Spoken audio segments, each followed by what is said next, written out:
Hey guys, how you doing? This is Carl, bad boy celebrity superstar mechanic. Um, I posted a video quite some time ago about my semi truck Detroit 60 series 12.7 motor.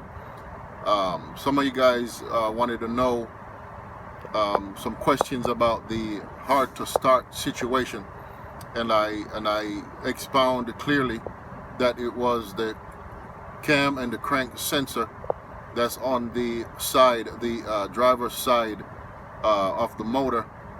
A question was asked if when you change the sensor and when you were trying to crank the truck, does the check engine light still come on?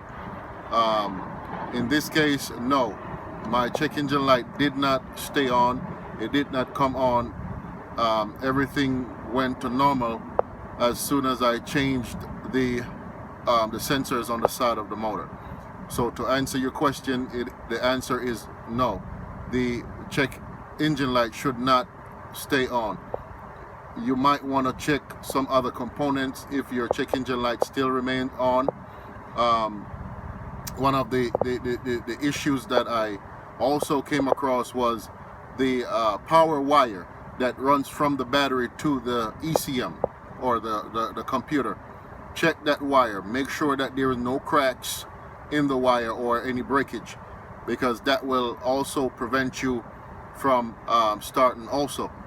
So you might want to check some more wires. Check all the wires running to the battery.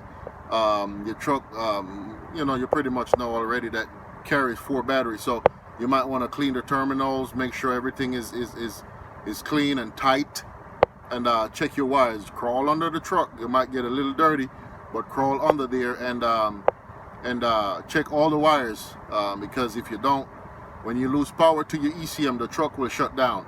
So you want to prevent all that, you want to make sure that it's taken care of. Thank you guys for liking the post that I did quite some time ago, and I really appreciate your comments. Thank you so much. Love you guys. You take care, and hopefully that will solve your problem. Blessings.